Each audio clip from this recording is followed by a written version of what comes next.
Guys, we're back. My mom just come home. Then I heard footsteps from the other side and saw a pair of muddy shoes beneath the door.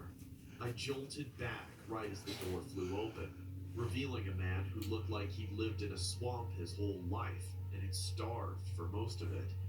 I reckon You start. You don't have to worry. What's the other one? We've got lots of time.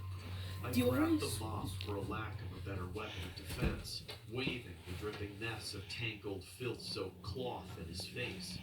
Forget all that. We're close. Get out of here. That's not gonna stop me, sweetheart. He grabbed the head of the mop and yanked it out of my hands in a flash. I'm not leaving here without you by my side. Why don't you come over to my place for the night? Beat it, creep. Oh, you've got attitude, don't you? Don't worry, I'll take care of that. I made a break for the door, but he lunged at me and grabbed my arm. I screamed. It's just a misunderstanding, sir. Carl stared him down for an uncomfortable length of time. Then he whispered something in the creep's ear that I couldn't make out. The creep nodded readily. Then Carl set him down. Immediately, it seemed like all the tension had been diffused. The creep smiled non-offensively, then calmly walked out and left the store.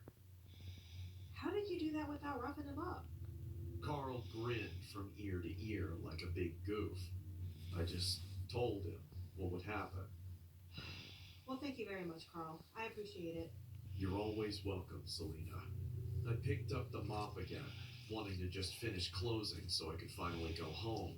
But Carl lingered. Hey, since I saved you and all, do you think you'd like to go out on a date with me? No. Not the time, Carl. Not the time. That's okay. I'll find a good time. Then he left, thankfully, and I got back to mopping. When I finally got home that night, I was utterly exhausted. I was seriously thinking of quitting Hooters. The meager tips didn't make up for all the interactions with sickos and freaks, and they were starting to make me paranoid. Where's your Back tablet? into my pajamas, made some hot chocolate, got comfortable on the couch to binge watch my favorite show, all in an effort to just calm down and unwind from the events of the day. Too bad I didn't have any roommates I could vent to. It wasn't long before my moment of peace was ruined. I heard something rummaging through my trash can again. The wish is doing. I didn't bother getting anything to chase them off this time. What should I do? Should I get a knife? Should I scream? I tripped and fell to the ground, crawling backwards towards the kitchen where I could maybe get a proper weapon to defend myself. But then, another silhouette appeared behind the creep, swallowing him in the shadows, and socked him in the back of the skull. The creep clambered forward and looked back in shock. Why'd you... This wasn't part of the deal! I then realized who it was. It was Carl. He approached the creep without a word and grabbed him by the neck.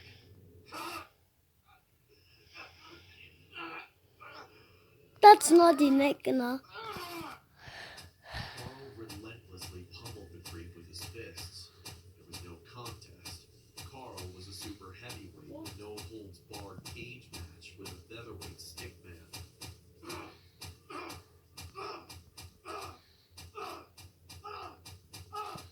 I watched in absolute shock as Carl let loose until the creep was totally limp. Carl then finally let him go, and just by the sound of the body made as it collided with the floor, I knew that Carl had beaten him to death.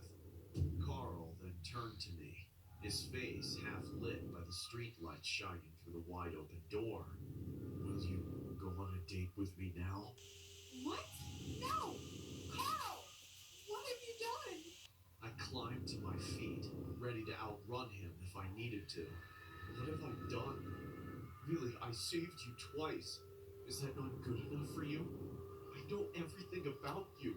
What do you know about me? He said this while grabbing his notebook out from his pocket. He darted it to me while waiting for a response. I didn't take my eyes off Carl when I reached down slowly for the notebook.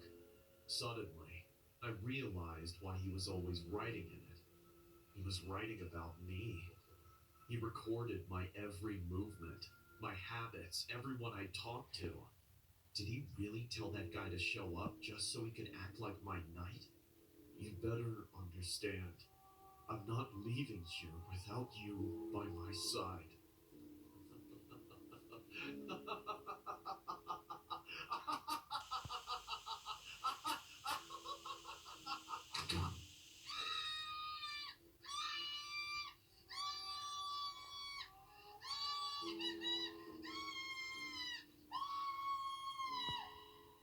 Oh shit! Holy damn, bro! Do you want to watch with me the video? But we have to put it away because of our mom serious. Yeah, put it away, it's over. No, only, wait, do you pause it away? Yeah.